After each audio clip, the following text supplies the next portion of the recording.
with B-Bad and Brandon. So, welcome to the podcast. Thank you. Hi. And who are you? I'm Emma. You're Emma. Hi, I'm Emma. So, Brando's not here, unfortunately. Poor boy has got gastro, so he's probably sitting on the toilet doing poos right kind now. of him to not come over here. Kind of him to not share the gastro. Like gastro in this podcast, because I know we both have stories. Yeah, we've probably all done a poo. But we have one question, and then we get to be super exciting, and that is 21 sounds, who you are and what you do. Sounds can be words too, by the way. Okay. All right. Go time. I'm Emma. I'm a CrossFitter. No, I'm kidding. I am a travelling nurse who's doing the lap of Australia in my four-wheel drive and working in regional. That's way more than 21. That's it. I'm Emma. You're Emma. Not a CrossFitter. You've done some CrossFit, though. Not today, because you wouldn't let me. Yeah, I did. Banned you from that. I also get the privilege to help Emma coach her, which is awesome fun. It's been very fun. Traveling nurse, that's why I wanted to get you on, because I thought that'd be super exciting for the world to hear what that is.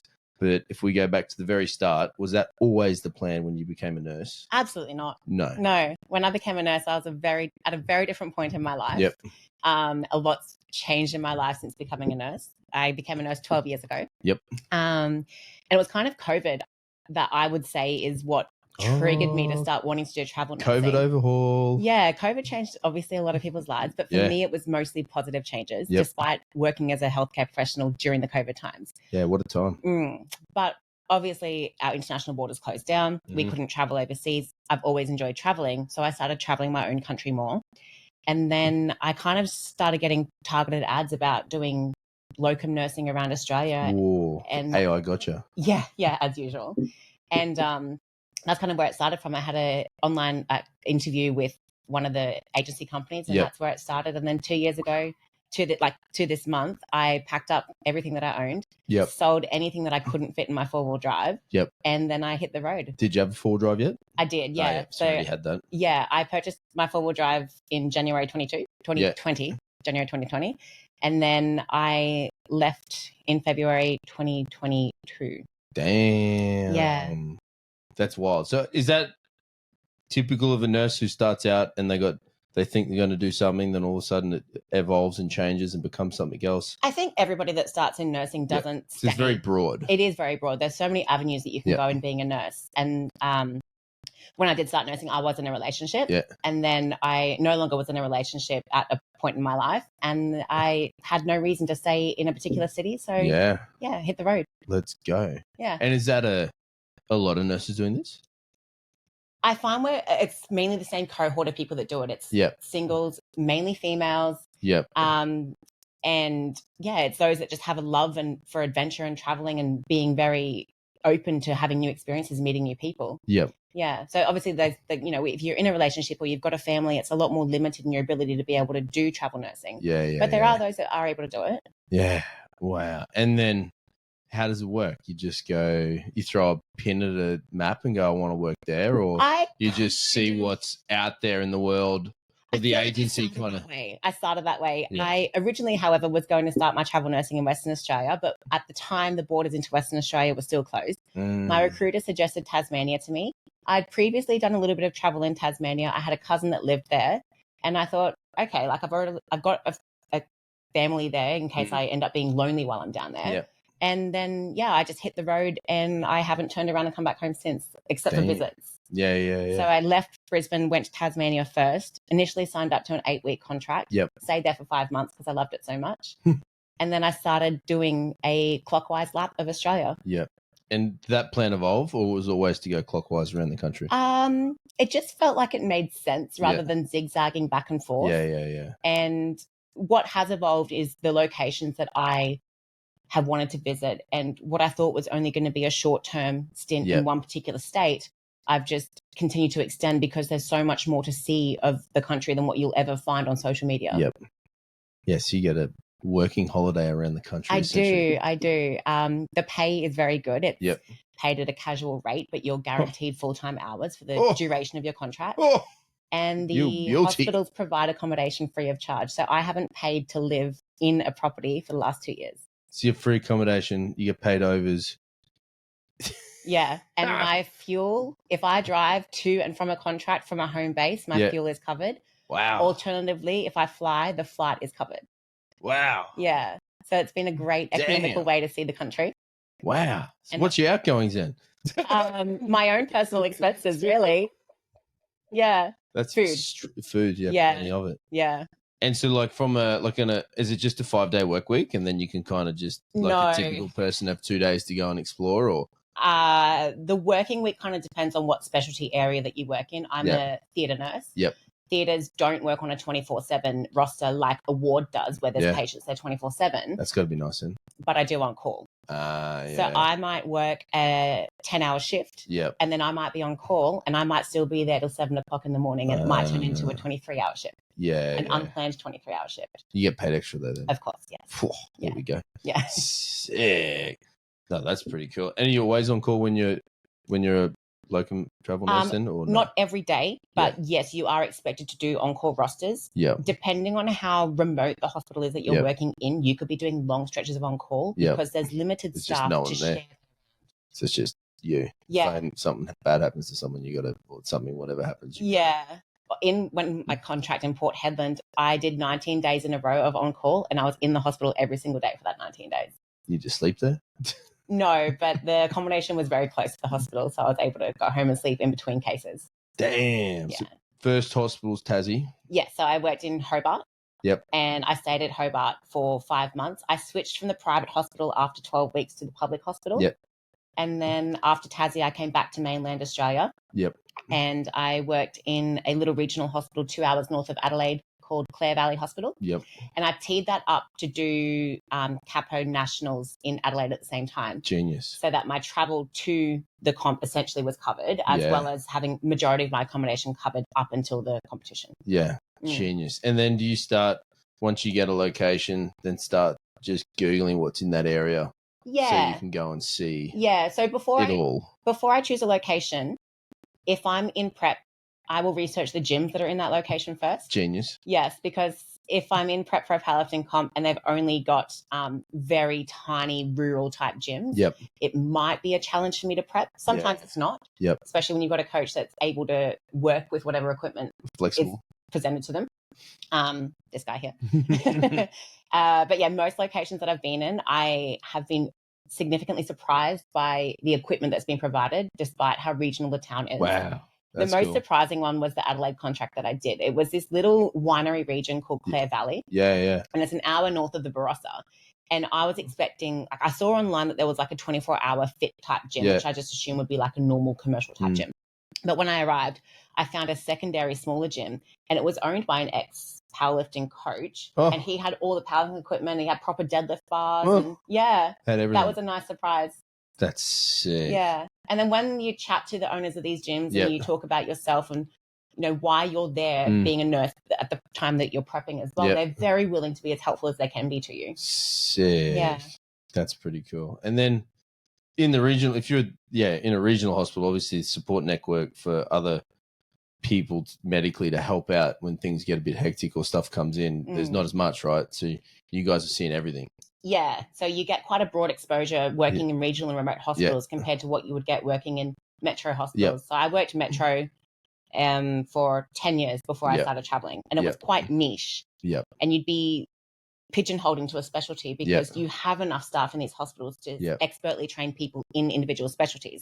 But then when you go out regionally, you have to be able to do everything on your feet. And you have to be able to expect the unexpected. So it's got to be good professionally too then. Like you get what you get to develop as a skill set. So not only have I been able to educate myself, but my skills from work, I did 10 years of cardiothoracic surgery here in Brisbane before I left. And because that's quite a difficult specialty to work in and you get so many good skills and being able to think on your feet there, I'm able to teach novice nurses in these regional hospitals who often won't get that exposure to those big specialties, but I can teach them confidence at the table and being able to converse with doctors without feeling like there's a hierarchy. Because that's the downside. They might not see that kind of stuff in the regional stuff, right? No. And there's often a fear, nurses fear speaking to doctors, particularly in wards and things like that. But when you're working in an operating theatre, that is the communication. There's no in-between person. So you have to build that confidence in being able to talk to those doctors. And being able to do that. That's unreal. And I bet, is it a younger group that coming through this travelling nurse or a mixed age group? Mostly younger, but you do get the older ones in there. There's some 60-year-olds that I've worked with that are travel nurses, and they've had their life of being in a relationship in the past, and they've probably gotten divorced, and they have no reason to stay in one particular town. Their children are all grown up, so they're able to go and travel and see the country. Adventure. What was the favourite things to see in Adelaide or in Clairview? I did this really nice cycle trail called the Riesling Trail a week before Nationals. Yes. Which is typical of me doing something stupid a week before competing. And it was a 25K cycle through lots of different wineries, and you get to stop at the cellar doors along the way, and you can sample their wines and have lunch in the cellar doors. And damn. Yeah, very scenic. No camping on that one? I did, yeah. I went out to Flinders Ranges, and I did an overnight camp in one of the spots there, and I did some hiking around there and some photography. Yeah, so because a huge part of this for you is the hiking and the camping. Yes, the financial benefit is obviously great. Yeah. But I would do what I'm doing now for the same pay that I got here in Brisbane, just because I'm able to see my country. I'm able to go and see the corners of this country that many people won't get to see. Yep. And I've been fortunate to travel a fair bit of the world myself as well. I guarantee you will not see any better beach than what you'll find in Australia, particularly in the south of Western Australia. Yep, beaches over there are next level. Unreal. The colours of blue are just amazing. The sand is just so white and clean. Yep. And then did you pick up photography going into this thing, or was that something you had a passion for? Photography. Yep. As a little kid, I always was the kind of kid that I would have a digital camera and I'd be taking photos of random things, not particularly great photos back then. But obviously, as my skills have advanced and as photography has advanced, drones have come into the market. I've been able to become so much better at what I do. Yep. I'm looking forward to seeing what I do in 10 years' time. Yeah.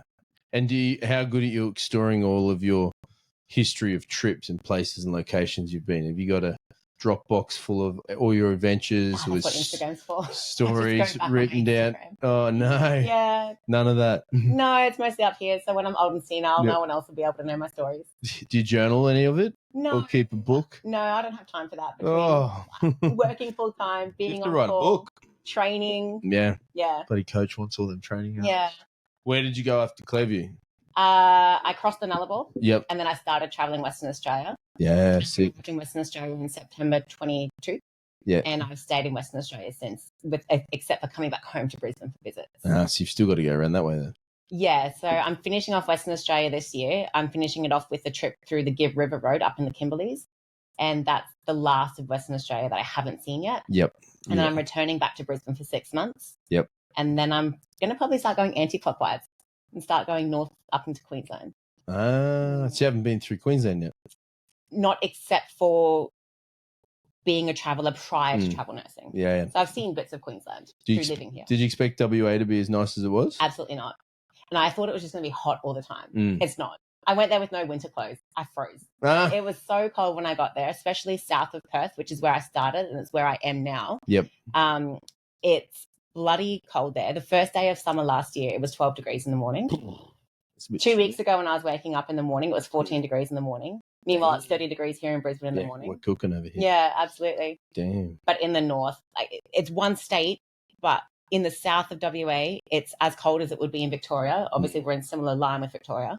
And on the top, it gets to 45 degrees, 50 degrees during the day in the Pilbara. It's a real hot, dry heat. That's proper hot. Yeah, and that's where all the miners work. So yeah, damn. It sucks to be them. And when you're traveling along, driving the car of yours across places, are you traveling solo this whole time? Yeah, most of the time. I've had friends from Brisbane that have come over and joined me for a week or two in the car doing a road trip through parts of WA. Yep. I've got a friend of mine from Brisbane coming over in June, and we previously road tripped from Perth up to Broome. And we did Exmouth, Monkey Mia, Carragini, all those things that you'd see along that way in that time. So they're joining me in Broome, and then we're doing the Give River Road together. What's it like doing it solo? Incredible. Yeah. Yeah, so much time with your thoughts. You get so much space. No one there to sort of have to vibe with and be like, oh, do you want to do this? Do you want to do that? You just, run your own show. It's so good about traveling by yourself, but at the same time, it's just as good traveling with someone as well. Yep. I like that I get to do both. Yeah. Is it sketchy out there, like in the middle of nowhere with no phone? There's no phone reception? No, a lot of the time there's no phone reception. Yep. I have a CV radio in my car. I also have a personal locator beacon if I need it. That's mainly for my mum's peace of mind. Yeah, right. I actually meant to message her when I got here because she was quite worried about the rain. Completely forgotten. Even though you're in Brisbane, not on the other side of the planet. Yeah. But I mean, hi, Mum. Look at me. I feel like who's going to want to fight this? Yep. I'm kidding. Yeah, exactly right. I'm sure you're very capable. I hope that I am. Yep. I haven't been put in a situation where I have to challenge that. Yep. There's been some nights where I've been on edge. Yep. And I sleep in my car, all the doors locked. Yeah. Mainly in those really remote places. And you think about Ivan Milat and previous serial killers that have lived in the outback and Wolf Creek style murders. And So you're just pulling up in the middle of the road somewhere and just having a nap at the end of the night? Yeah.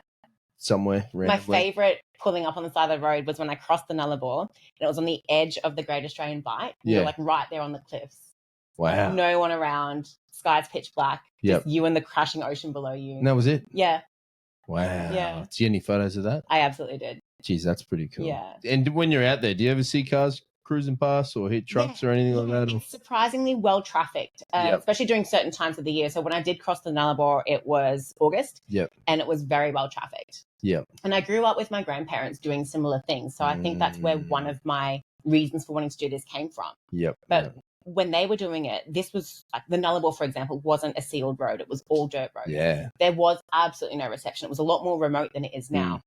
And there wasn't as many petrol stations and things like that. So I was still in that mindset and I essentially was over-prepared for the Nullarbor, which is not a bad thing. But I never needed my jerry cans, never ran out of water, never was in a situation where there was no one around and I needed help. Because that'd be something part of the planning process would be considerate, like how far away each thing is. Yeah. Making sure you got enough food, water. Yeah, so that's what I'm doing with my Gib trip at the moment. It is a little bit more isolated than the Nullarbor. Yeah. My car is an 80-litre diesel tank. It usually gets me about 500, 650 Ks, depending on how much weight's in the vehicle. Yeah. So I'm currently looking at the fuel stations along the way, trying to work out. Like, what I just do, though, is I just fill up at every single one that I see because you might end up getting to one when you need the fuel, but they haven't got diesel on that day because the truck hasn't been able to get through. Something like that. Oh, shit. Yeah, right. So you either fill up on every station that you see or you just sit on the side of the road and wait a few days until the diesel truck gets in.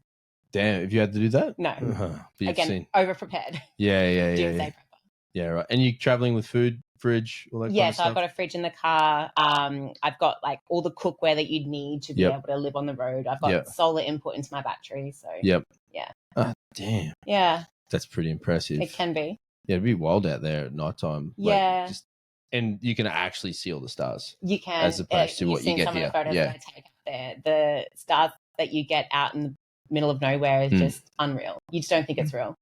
Yeah, you don't realise what stars look like until you've been out. Absolutely not. That far away from lights or anything like that. Yeah. And when you're back in the city, you look up in the sky and it just makes you really miss being out there. Yeah. What about the wildlife out there? There's lots. Yeah. Yeah. Although when I crossed the Nullarbor, there was signs saying that there'd be camels, emus, kangaroos. I saw none of that the whole time I was out. I saw two like what are those giant big birds that look as big emus? No. Ostrich? No, like they're flying birds and they look as big as a car. They're massive. But eagle? Other than that, something like that. Yep. Yeah, other than that, I saw none of that. Oh. I have seen a lot of kangaroos obviously in my traveling. I guess there's no dangerous animals out there. I'm with dangerous animals. Crocodiles in the ocean. Yeah. So my next contract's in Broome, and that's crocodile territory. That's croc country. Yeah, so there'll be no swimming in the ocean there. Definitely no swimming in the ocean up there. Or the creeks. Yeah. No snorkeling. I haven't yet seen a crocodile in the wild though, which really upsets me. You shouldn't Broome, surely. I expect to. Yeah. Surely. Like you shouldn't even walk close to the water's edge up there. No. Yeah. Absolutely not. What was the highlights what made you stay in WA? At what point were you there and you're like, man, I need to see more of this place? Well, WA is obviously huge in comparison to any of the other states in Australia. It's obviously the equivalent of all three of the eastern states. And there's so much to see there. The national parks are amazing. And from south to north, it just differs so much. Yep. As I said earlier, the beaches in the south are amazing. And that's why I've kept going back to the south. Yep. I've been back 3 times to the south. I'm about to go back again a 4th time in 2 weeks' time. That Margaret River region is just incredible with its inland hikes, the beaches, the caves. Yep. I'd live there if I could. Yeah, right. Well, you can. Well, I can. Yeah. I kind of do temporarily live there. Yep. Yeah, no doubt. And then do you ever do any locum work through major cities when you're going through, or there's that sort of stuff doesn't really happen? Long-term contracts. Yep. So when I'm here in Brisbane Yep. or when I'm in Perth City, I'll work casual day shifts through the agencies that I work with. Yep. Accommodation is not provided with those though, so I'm it's on you. finding my own accommodation or like staying with friends and Yep. things like that. Yeah, just working your way around to save. Yeah. As a nurse, literally you could work anywhere in Australia. There's so much work everywhere. That's wild. And then do you need a specific skill set to be able to do it, to be able to be so broad? Is there a qualification to do it, or is it just to work in an operating theatre? Obviously, you do need a particular skill set. Normally, I believe it's a minimum of 2 years experience in an operating theatre. Yeah. But I think you have to just self-reflect as to how you would be able to manage working in these regional and remote locations and with so little potentially support. doing So I've had 10 years of experience before I went off traveling. Yeah. Could you go as a ward nurse? No. I do have a background in ICU nursing as well, but my background in ICU is not as strong as my background in theatre, so I'm much more comfortable and confident working in operating theatre than I am working in intensive care unit. Yeah. Could a ward nurse travel though? Absolutely, yeah. So it's not just operating theatre nurses that travel, it's every single specialty. Yeah, wow. There's oncology, there's general ward nursing, there is ICU, etc. Is there doctors doing similar? Absolutely. There's doctors, there's radiographers, there's occupational therapists. Almost any medical specialty has locum positions. Yeah, and they're all having similar adventures to you. Yeah. Making some cash and traveling the country. Yeah. What do you come across many people not from Australian nationality on the circuit? New Zealanders that travel across from New Zealand to work in Australia. The pay benefits for them are much greater than when they work in NZ. But I think mainly from a citizenship point of view, I don't think many other countries are able to participate in doing that. Damn, I can say if you're an international, what a great way to get your way around the country. I mean, as long as you can get your APRA registration, which is the registering body for healthcare practitioners in Australia, I'm sure any other country could probably do it. Yeah, wow. And that, so you go down, work in lower WA, and then you're going to travel north. Yeah, so I did the north late last year, and then I came back to the south during the summer because I don't want to be in the north in the summer. Too hot. Way too hot. And then, I'm traveling north again to do a 10-week contract in Broome. Yep. And then I'm having 6 months off doing the traveling and returning to Brisbane for a short time. And when you go to the Broome, do you already know some people that work there when you look, or does... it's a completely new crew or team and you've never met. People that work there because some of my friends heard that I'd got a Broome contract and then they wanted to follow suit. So you tend to kind of follow each other because you make friends with each other. There were these girls that I started working with in Hobart. And we've almost contracted together at every single contract since. I bet you that's a nice little side benefit, making all these nice new friends too. Yeah. You end up with friends all across the state. And so then, if I'm traveling interstate just for fun, I've commonly got friends that I can hang with and crash at their house. Yeah. Was there ever fear on the trip that there would be a aspect of loneliness when you are ripping into it by yourself? Or was that something you were looking forward to? No, I don't like being lonely. However, I'm very extroverted and I'd like to believe that I make friends easily, mainly because I'll force you to be my friend. I'm the kind of person that's very outgoing and I'm very comfortable in being able to break conversations with people and making friends in that way. So imagine when you do that, there'd be plenty of times where if you're going out for dinner, you'd be going solo or all kinds of things like that. So you got to be ready and willing to kind of step out of your comfort zone if you have a comfort zone. Nice about dining solo and getting the opportunity to just people watch. Yeah. Watch all the humans around you. Yeah. There's been some embarrassing times when I've dined solo. One time I rocked up to a restaurant and I was like, oh, hi, I booked a table. And I booked the table earlier in the day for one person. Yeah. And they seated me at the table. Half an hour later, I hadn't had anybody from the wait staff come over to anything. And then about 45 minutes later, I got someone's attention. I was like, hey, am I able to order? They're like, oh, we thought you were waiting for somebody. And I was like, no, solo diner, booked it as a table for one. That was probably one of those moments where I was like, oh, that was a bit embarrassing. You had to wait 45 minutes to order your meal. At least fast track before you offset it. And they gave me a free drink. Oh, that's all right. Yeah, that was probably a nice move for them to do. And do you enjoy the training aspect while you're on the road and being able to go into all these different new gyms and different gym communities? I do, the diversity of what you get to do as a training. Yeah, so at first, as I said, I was worried about how my prep for competitions was going to look while being on the road. But I've been really surprised at the cultures of powerlifting in most corners of Australia. Wow, that's cool. The real good one was in Port Hedland. Yeah. And there was such a big powerlifting community up there. of not just locals, but also the FIFO workers as well. Yeah. And the gym that I trained at there were so many people that were into powerlifting. They didn't have a particular like combo squat rack or anything like that. So the members put together their own money to get one. Yeah, and they purchased their own Alico combo rack. They purchased their own deadlift bar. Yeah. That's cool. Yeah. So, but the other gyms in the north, not really that great for powerlifting, to be honest. Do you walk in and say, I do powerlifting? They look at you like, what's that?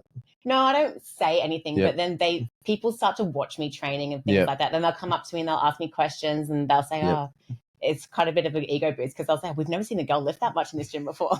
I was going to say, because you are reasonably strong, you're probably stronger than most of the girls running around in the gyms sometimes, depending on where you are. Yeah, definitely in those regional areas. Maybe some of the boys too.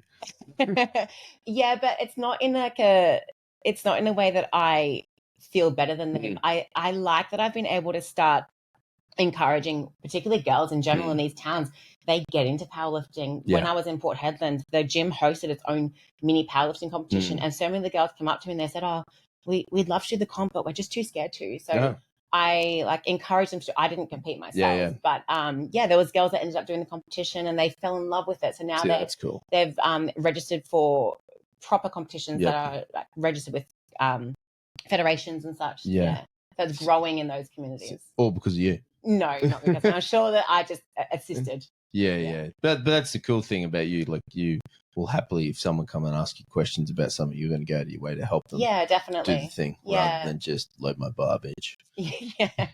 If I could travel with some bar loaders, that'd be great. If anybody wants to apply, I mean, I'm willing to pay. Yeah. Bit of an assistant to put my weight. So have you looked at what the gyms look like in Broome then? I've travelled to Broome before and I've spent 12 days there. Yep. There is really one main gym and they don't even have a bench, which worries me. So I'll have to put like the movable bench into the squat rack and I'll be benching in the squat rack. Yeah. Oh, that'll be fine. Cardinal sin. Yeah, absolutely. Yeah. And NT, so you haven't been there yet? I've travelled to the NT just for fun, but I haven't worked in the NT. And that was the plan this year. But instead, I've just decided to come home so I can prep with you for Nationals and Worlds. And then come January next year, I'll start making my way back and go that again. Does that mean you'd head to the Cape and do the Cape? I'm interested in doing that. I'm a bit worried about breaking my car. Yeah, it looks pretty sketchy. Yeah. I've got a friend that's doing it shortly, so I might wait for her to finish it and let me know how it goes. Can you just hire someone? You can hire 4-wheel drives to do the Cape. Yeah. So that might be something that I do. Yeah, I think I'd rather break someone else's than mine. I mean, I have taken my car up some pretty sketchy things. Yep. I 4-wheel drove to the top of the highest mountain in WA in my car. Was it a track that you were supposed to be driving on, or you just decided you wanted to? It's not a proper formed track and it's a lot of rock hopping in your 4-wheel drive. I had a stock 4-wheel drive at that time. I've since beefed him up a little bit. Yeah. But I somehow survived that. Did you have skills in how to 4-wheel drive before you went away for this, or did you just work it out as you went? Nothing formal. I do a lot of YouTubing and I've done some 4-wheel driving in my younger years with friends and with my dad and so mostly 4-wheel driving on the beach though, not so much proper. You worked it out how you went as you went? Yeah, bit of a YOLO situation. Yeah. Is that YOLO mindset, which is super exciting, has it ever got you into bits trouble where you're like, oh, fuck, hang on a minute? When I did the top of the highest mountain in WA, I slept overnight on the top of the mountain, but barely slept because I was so petrified about having to go back down the mountain in the morning. And I was so worried that I was going to roll my car and that no one would know where I was. And I would. Oh, yeah. Yeah. And you going to sleep, little one? Have a nice sleep, Kendra. Good night. Have a good sleep. See you when you wake up. Bye. For those at home, that's my daughter saying good night to everybody. Absolutely. She's having a nap. High five from Kendra today. Yeah, you did. Yeah, you're in the club. Apparently too nervous to give me a high five though. Yep. You're in the club. Yeah. She's and did you go down the hill okay? Yeah, obviously. Yep. But you made it. Yeah, no injuries to myself or Pedro, which is the name of my Pedro the car. Yeah, Pedro the Pajero. Pedro the Pajero must have done some kilometres. Yeah, 107,000 we're up to, and I bought him brand new. Wow. Yeah. He'd have another 100 in him. I hope more than that. Yeah. Yeah. He needs some new tyres before I do the gig, that's for sure. Yeah, you'd need some specific things done to your truck to be able to handle what it's kind of doing, or just give you some security around where you're going? More security. Most 4-wheel drives at their stock are quite capable. Yep. Just some tracks should obviously need a bit of a lift to your car so that you don't bottom out the truck. But yeah, most 4-wheel drives at stock are pretty capable. And what have you done to yours? Snorkel for going through water crossings, especially at the Gib. I've got all-terrain tires. I've got a 2-inch lift, a lithium battery, air compressor. I'm getting a special roof rack thing put on shortly. Yep. I've done a lot to him. I probably need to do a lot more, but it's just money. Yeah. Do you create a dream list of what you'd like to do? Yeah, I definitely do.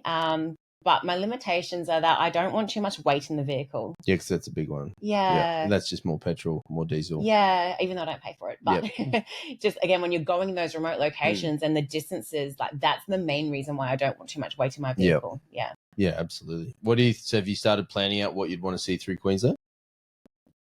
There's this gorge up in mostly the northern Queensland stuff that I want to do that I haven't done. Tippy top rainforesty stuff. Yeah, but there's this gorge out Queensland way that you can stand up paddleboard through, which I'd really like to do. Oh. When I come back from Darwin from the Gib Road trip, I might drive back to Brisbane, but I'll be going through Winton, which is like the dinosaur capital of Australia. And they're things that I want to do, but I don't think I have time on this trip back to do them, but they're definitely on the Queensland list. Yeah. Do you make a list? Yeah, definitely. Yeah. And that's what's been so good about the social media input is that you see a lot of things that you might not have known about before from watching blogs and things like that. Yep. And that's what I like to do with my social media. Like I like to showcase what this country has to offer because a lot of people don't know what it has to offer. Yeah, particularly all the cool places you get to go. Yeah. You need a YouTube. I often get asked that, but again, it's one of those things that I just feel like I don't have the time for. And it's so much easier to just bang a photo on social media, do a bit of a caption. Totally watch a 20-minute video of your week. Yeah. It's the best. It would be great, to be completely honest. I don't really do a lot of videoing though of the destinations that I go to. I find it's more just point and snap kind of things. Yeah, put up photos and do talk through. Yeah, that could work well. Yeah, I can see it now. Start the YouTube account. Yeah, Tim O'Shea is the one that's often inboxing me going like, when are you starting a YouTube channel? Yeah. I'd watch that for sure. People watch me lift weights every week. I'm sure they'd much prefer to watch you fly around this country and see all the cool stuff they can see. Maybe they'd like to watch both. Yeah, well, true. My lifting weights. If anything like us, they like both. The number one YouTube channel. Growing to be. Johnny Be Bad. You should give it a listen and a watch. That'd be sick going up through the Cape. And then do you literally try and follow the border and go around like the shape of the country, or is it just a lot of the actual edges of the country aren't accessible by road? It's only accessible by air or land. So essentially, yes, like we've got our main number one highway that circumnavigates the country, but not all the way out to those edges. Yeah. Damn. And then finishing NZs. What happens once you've completed Australia? I don't think I ever will. Do you know how big this country is? Yeah, but what happens once you've done your lap? Well, essentially, I'm finishing my first lap in July this year. That's when I'm returning back to Brisbane with my car, and that's the first lap. And then, as I said, I'm just going to start another lap, go in another direction, and What would stop you from doing this? Or do you see this as I feel like forever? Injury would be one. I do see this as forever. Yeah. Obviously, if I was to end up in a relationship with somebody, that's a potential thing. Or they better like travel. That's the thing. So if I were to be in a relationship with somebody, it would be one of those things like, what do I value more? Do I value being in one city with this person and only intermittently traveling, or do I value my current lifestyle more? Yeah. Damn, they're going to have to be good to want to beat that. Or want to join me, of course. Yeah. Well, so that doctors and nurses can apply. I mean, there's so many other jobs that can work on the road as well. So, what other sort of jobs do you see out there traveling around that people are doing? Well, you've got farm work, for example, bar work. Do you mean from a medical point of view? Or just people. What other jobs do you see people doing when you're traveling around? Yeah, like you've got international travels, backpackers that go and work on farms and do winery jobs. And must be some cool local pubs. Yeah, there really are. There was this really random one that I went to somewhere going north, and it just had all this really cool memorabilia in there. And yeah, absolutely. That'd be, and good pub meals. Yeah, very good pub meals. You've always got to carry cash as well, because a lot of the F plus gets down in these locations. And I bet they prefer cash too. Yeah. I didn't have cash on this particular day, so they just said, oh, you can just pay ID us for the bill. Yeah, I bet everyone loves cash out there. Yeah. Absolutely. Definitely making sure I do like more cash for the Gib as well. Sure. And what about food when you're doing the travel? Like, what do you take with you? It's helpful having a fridge, obviously, and having a stovetop and things like that. So I go to the butchers and I get vacuum packed meats and things like that. Sometimes I'll live off like non-perishable foods like cans of tuna and things like that. Yeah. What would be your longest time you'd be out camping or away between actual cities and stuff? Like, how much do you have to prepare for? Like a week's worth, or 2 weeks is probably the most that I've done so far. Oh wow! Yeah, but I have had like pubs along the way, for example, so I haven't had to cater for my whole 2 weeks on the road. Yeah. Because that's a lot of food. Yeah. And when I'm traveling with somebody else, it's obviously double the food. Yeah. Well, I tend to eat more than other people, so it's more like 3 times the amount of food. How big's your fridge? It's like the second biggest one that you can get. Yeah. Yeah. Like 60 liters. Yeah, I think it's a 60-liter one. I had the biggest one you can get at first, but it was just too big in my car. It took up way too much room. Yeah. Yeah, I found that with the gym. That 75-liter freezer is mine. Yeah, okay. And when I put it in the back of the Prado, there was no room left. Yeah. So now it's become the gym freezer. Yeah, if you're in Brisbane, if you own a gym, get a freezer for your gym and put Super Dupers in there. It is golden. Yeah, it's been working really well for everybody. Yeah. Absolutely. Is there anywhere you'd go back to in a heartbeat if a contract came up? There's a little tiny corner of Tasmania that I need to finish off that I didn't get to do last time. Yep. And I've done so much in Western Australia, but I would in a heartbeat go back. Yeah, damn. Yeah, I didn't really explore South Australia that much. It wasn't high on my radar at the time, and it was mainly because Western Australia was the highest on my radar, and it had finally opened. So that's why I kind of did a short bypass through South Australia just so I could. You feel like SA would have heaps. Yeah, especially in that southern end of SA. I wanted to go to the Kirby sinkhole. That'd be cool. I've done some of that stuff in the Mount Gambier region when I was driving from Tasmania over up into Adelaide. Yep. Yeah, that whole Mount Gambier area is amazing. Yeah, that'd be sick. Tassie would be unreal. Did you do trails and hikes through there? Yeah, I did a lot of hiking in Tassie. Yep. That's what's unfortunate about Western Australia is that there's not a lot of mountains that you can summit. And with most of my hikes that I like to do, I like there to be a mountain summit. Yep. There were so many in Tassie. The best hike that I did do in Tassie was called Walls of Jerusalem. And I'd never seen snow in my life. It was this overnight hike as well. Yep. Second day of the hike, I was knee deep in snow. Whoa. Yeah. But it was unreal. Just whereabouts was that? Surrounded in mountains, snow. It's up in the Cradle Mountain area. Oh, so you did. Did you go to the top of Cradle Mountain? Yeah, I did the Cradle Mountain trails as well. Whoa. Yeah. Because they can be dangerous. Yeah. But I did it in the springtime, so less weather events at that time. Yeah. Wouldn't recommend doing it in winter. Yeah, because the weather there can change. Yeah, like and the roads often get shut off due to snow. Yeah. Because I've been to Cradle Mountain in August. Didn't climb it or anything. That's too scary. I just went to the bottom and looked at the lake. Thought it was beautiful. Did it snow at that time? Yeah, it was snowing. My first day in Cradle Mountain, it was hot, sunny. Yep. Next day, snow. No, it was awesome. It snowed and there was cute wombats everywhere. Oh yeah, that's another good thing about Tassie, the wildlife. Yeah. Except the squashed ones. There's a lot of roadkill in Tasmania. That's what blew my mind at Tassie was how much squashed ones for roadkill. I'm surprised there's any left. Yeah, they must breed like motherfuckers. They are all squished. Typical Tasmanian. They've got nothing else to do down there. No, when I mentioned that I had a cousin there before, I just wanted to make sure everyone knows it's a cousin from Sydney originally. Yep. I'm not a Tasmanian. I don't have two heads. Which place you visit so far had the biggest powerlifting culture that you've gone and trained at, you think? Well, when I was in Hobart, I trained at Leviathan, and that's where Lydia Henke comes from, and there's a big powerlifting strongman culture there. Yep. I prepped for Pro Raw at that gym, which was a great place to prep.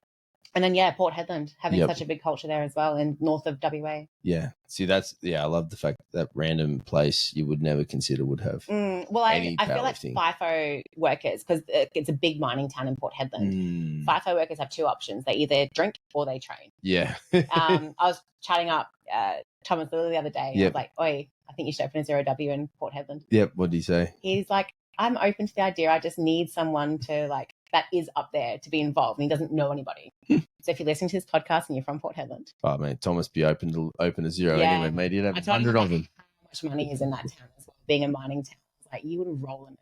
You'd charge $100 a week for membership. You can charge whatever you want. All that shiny Alico gear that he's got in there. Absolutely. Fortitude Barbell 2.0. Mate, me and Jamie didn't want one to start with, and we got one. Yeah. Hell no, we don't want to move. We don't want any more. Another one. No, you go and open it. Yeah, you call it Fortitude 2.0, but me and Jamie don't have to do anything with it. No, you just sign a paperwork. Yeah, it's yours. You can go for it. Absolutely. Would you? So, can you do what you're doing overseas with your skill set, or would you have to? But I just love this country so much, and when I do travel internationally, I like doing it non-work related. Yeah. Okay. Yeah. Good. So that wouldn't be a play for you another time once you feel like you've completed Australia to go to another country and possible. It certainly is possible. Go and explore so to speak? I volunteered in East Africa a few years ago, which was essentially like a work trip. So that was pretty cool. What'd you do there?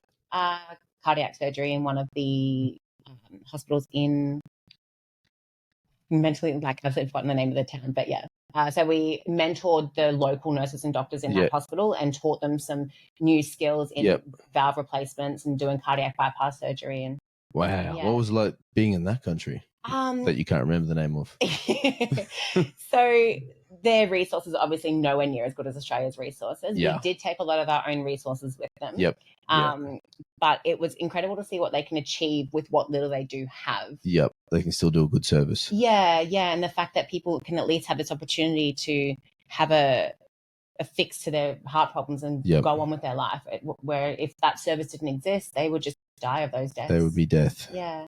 But it was really good to network with those nurses, and they still write to me now. And I'd like to go back again. Yeah. And I'd like to go back and work on the intensive care nursing side of things in that country. I guess it'd be would there be plenty of opportunity for you to learn, because you're so used to having such a broad toolkit of things, and they're just working with not much but achieving great results. Yeah. A great opportunity to learn. I mean, yes, they're achieving great results, but at the same time, they obviously don't document or track things that we do in Australia, such as infections or untimely deaths after surgery and things like that. So there's no real evidence as to whether or not it's that's good. You know, a good work.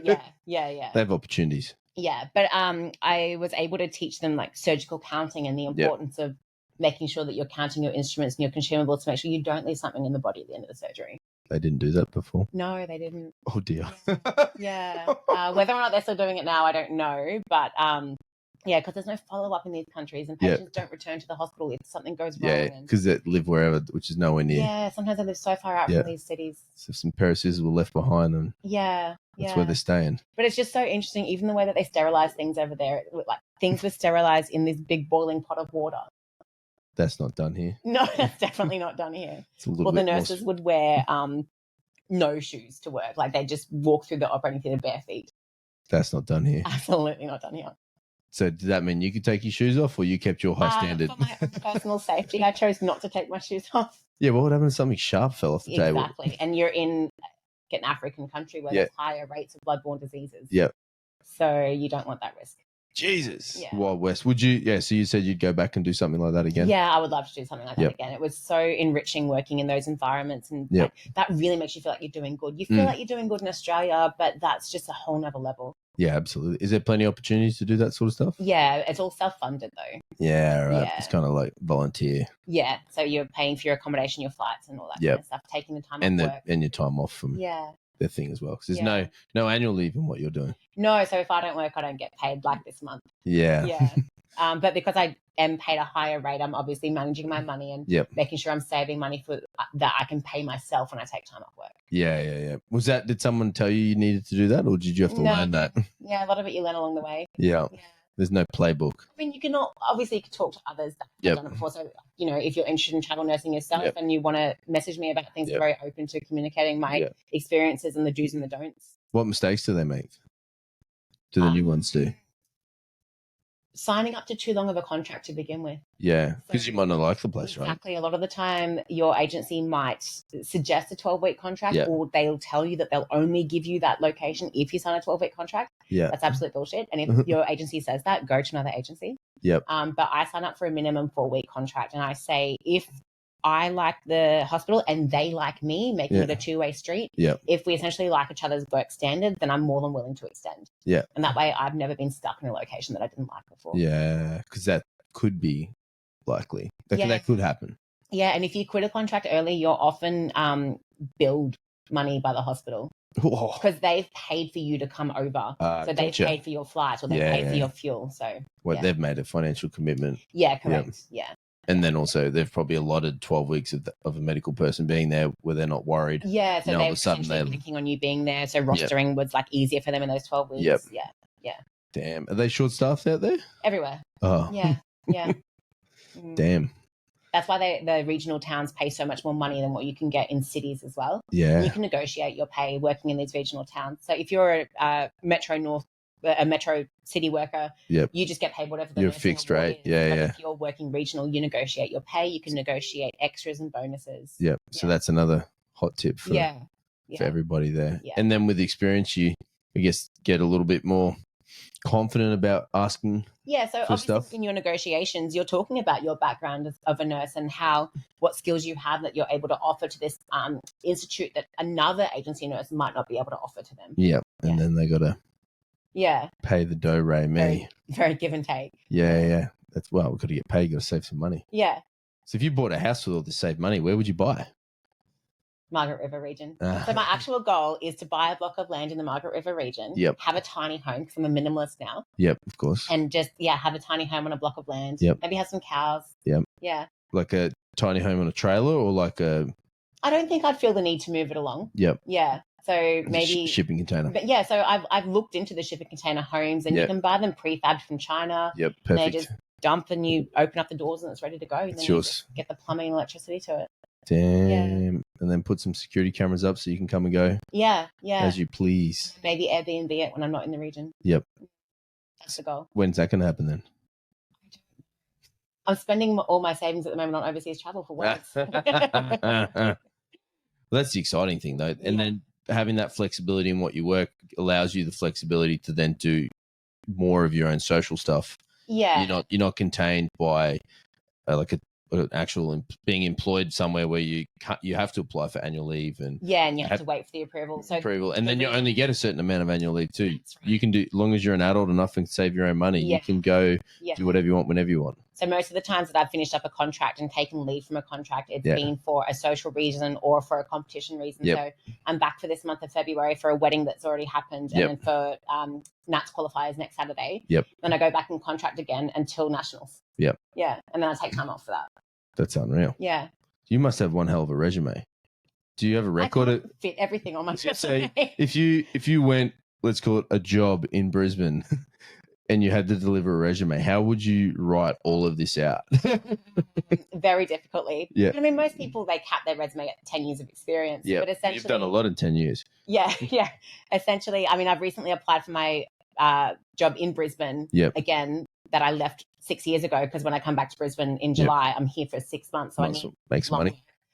So essentially what I put in my resume is that I've been working regional and remote for these countries. These are the states that I've worked in. Yep. These are the skill sets that I have applied, showed while I was on these roles. Yeah. And here's the agencies that I've been at. Yeah, essentially that's all I've said for like the travel part. And then obviously I put my Brisbane experience in there as well. Damn, imagine if you had to fill it all out. Yeah. I wouldn't want to be reading my resume, to be honest. I get bored. Well, I think you need to write a book. Yeah, okay. What's the title of my book? What's your current Instagram name at the moment? Which one? I've got two Instas. MZK. Yeah, that'll work. Yeah. Done. Tales and Travels of MZK. Yeah, not even just MZK. And Pedro. Yeah, and Pedro. Couldn't have done it without Pedro. Yeah, MZK. I think start a YouTube channel, and then I think you leverage a book at the end of this. All right. Done deal. You have 10 questions. Hit me. Favorite takeaway food? I don't eat takeaway that often, but it would definitely be Mexican. Done. You got a favorite Mexican? Guzman's, which unfortunately is not that popular in WA. It's mostly Zamberos. You need to go fuck is it called? Pepe's. Oh, Newmarket. Yeah, you need to go there. Favorite way to celebrate? Hacker Mountain. City you're born in? Campbelltown, New South Wales. New South Wales. Yeah. Dream car? I think I've got him already. Nickname? MC. What question would you like to ask your future self? Oh, that's tough. Yeah, we hit you with the easy ones, and I get you on the big one. Where do you want to explore still? Have you experienced a life-changing moment? Absolutely. Hey, you said it's quick fire. Yeah. Well, if I didn't get divorced, I wouldn't be doing what I'm doing now. There we go. Favorite word to say? Fuck. Favorite photo of all time? Any of the ones that I've taken of the Milky Way. Adventure in 2024. What's the number one going to be? Probably the Gibb River Road. Gibb River Road. Yeah. That's it. Now, people want to find you. You're very social. You're on the things. Yes, I'm on the things. I don't have a YouTube channel. Not yet. YouTube channel coming. If they do want to find you, reach out, chat about all these things. Where on they get you? Instagram, just find me on mz.k. MZ. That's my travel and my nursing photography type. Get on there. Find out. Get the photos.